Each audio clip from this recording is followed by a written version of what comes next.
नमस्कार दोस्तों, कैसे हैं आप। आशा करता हूँ आप खुश और खुशहाल होंगे। मैं आपको कहानियाँ सुनाता हूँ। यदि आप मेरे चैनल पर नए हैं, कृपया लाइक, सब्सक्राइब और शेयर करना न भूले। तो आइए चलते हैं एक नई कहानी की ओर। अरे कुछ अक्ल है या घास चरने गई, सास ने चिल्लाते हुए बहू से कहा। रोज रोज के ताने और ड्रामे से बहू और इकलौते बेटे की जान गई। बहू को बहू कहाँ मर गई, कमला ने आवाज लगाई। वो अभी सारा काम निपटाने के बाद नहाने के लिए गई थी और सास की हर 2 मिनट में ऐसी आवाज सुनने की उसकी आदत पड़ चुकी थी। जरा सी नजरों के सामने से हटी कि सास चिल्लाना शुरू कर देती। इस बार आवाज कुछ ज्यादा तेज थी, कोई अनहोनी न हो गई हो। उसने जैसे तैसे अपने ऊपर 2 मग पानी डाला और कपड़े पहनकर बाथरूम से दौड़ते हुए सास के कमरे में पहुंची। अरे मरी, तुझसे एक काम भी ठीक से नहीं होता, कमला देवी फिर चिल्लाई। क्या हुआ माँ जी, उसने ने डरते डरते पूछा। हुआ क्या है, दिखता नहीं कमबख्त, ये कमरे में पानी पड़ा है, आज पोछा नहीं लगाया था क्या। अभी कहीं मैं गिर जाती तो मेरी हड्डी पसली टूट जाती, कमला देवी ने चिल्लाकर कहा। लगाया तो था माँ जी, उसने धीरे से कहा। तो ये कहाँ से आ गया। हे भगवान, मेरी तो किस्मत ही फूटी है, जो ऐसी लड़की पर मेरे बेटा लट्टू हो गया। न जाने कहाँ से बड़े बड़े घरों से उसके लिए रिश्ते आ रहे थे। अच्छा अब चल जल्दी से इसे साफ कर दे, सास ने चिल्लाते हुए कहा। उसको पता था कि नहाने जाने से पहले ही उसने पूरा घर साफ किया और ये पानी जानबूझकर उसकी सास ने ही उसे तंग करने और ताने सुनाने के लिए गिराया है। फिर भी उसने बिना कुछ बोले गिरे पानी को साफ कर दिया और अपने कमरे में आकर थोड़ा आराम करने बैठ गई और सोचने लगी, सास की चिल्लाहट अब कौन से काम के लिए बुलाने वाली होगी। उसके लिए ये कोई आज की बात नहीं थी। जब से वो शादी कर इस घर में आई थी, उसके पति के ऑफिस जाते ही ये रोज का नियम था। आज किसी बात पर, कल किसी बात पर, बस उसकी सास को एक बहाना चाहिए था।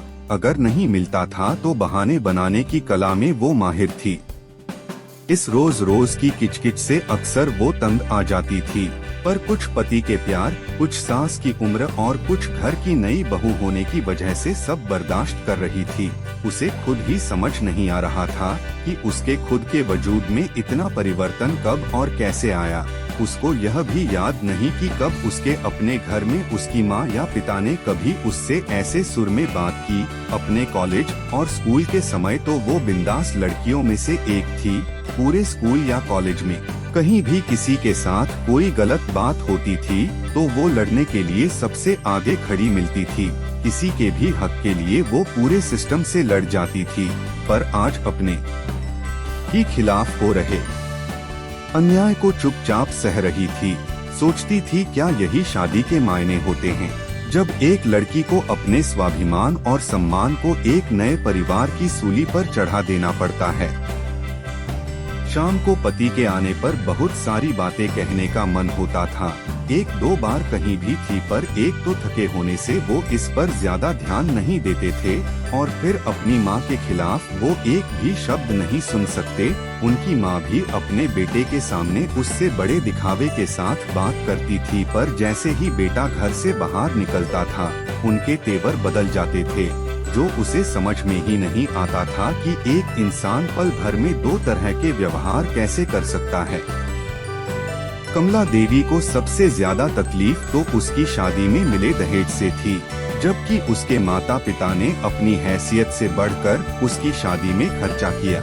लेकिन दहेज में या दूसरे से कुछ भी मुफ्त में मिलने की उम्मीदों और अभिलाषाओं का कोई अंत नहीं होता। हर चीज कम लगती है और उसके आने पर सबसे पहले उन्होंने घर की महारिन की छुट्टी कर दी और घर में उसके कदम रखते ही हाथों की मेहंदी का रंग छूटने के पहले ही बाकी कामों के अलावा बाई के सारे काम भी उसके ऊपर आ गए और कमला देवी ने कभी भी उसे एक नौकरानी से ज्यादा नहीं समझा। कुछ ऐसे ही जिंदगी कट रही थी उसकी।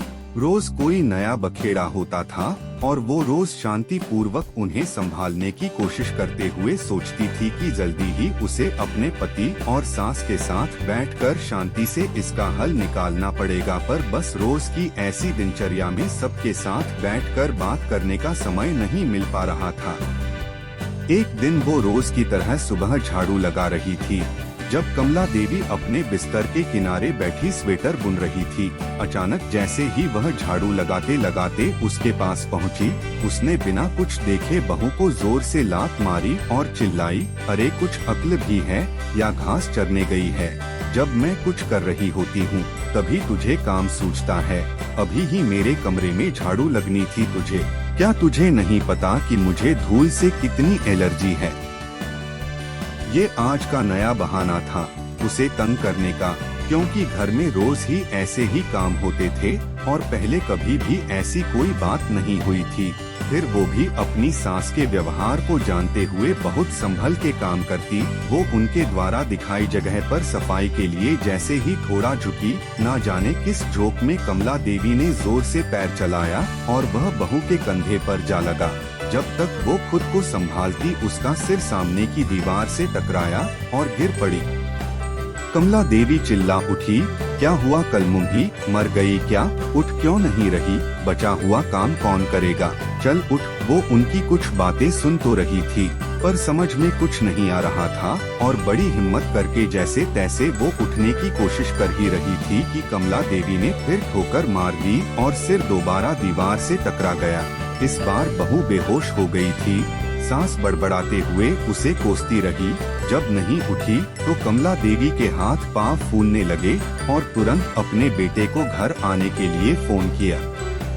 पति उसे तुरंत हॉस्पिटल ले गया तो कमला देवी भी साथ साथ आई और एडमिशन कराने के समय भी बड़बड़ाए जा रही थी। सब पता है इसके त्रिया चरित्र का, सब करके कराने के और मुझे तंग करने के नाटक हैं इसके, जिससे घर में कोई काम न करना पड़े और हम सब इसकी सेवा करें। यूं तो उसका बेटा काफी दिनों से घर में जो चल रहा था सब देख और समझ रहा था, पर आज माँ के ऐसे व्यंग देखकर कुछ ज्यादा ही परेशान हो गया। लेकिन इस समय उसे अपनी पत्नी की जान बचाने की पड़ी थी।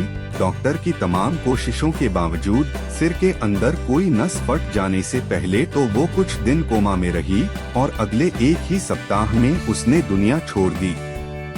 वक्त के साथ साथ बातें कहाँ छुपती हैं।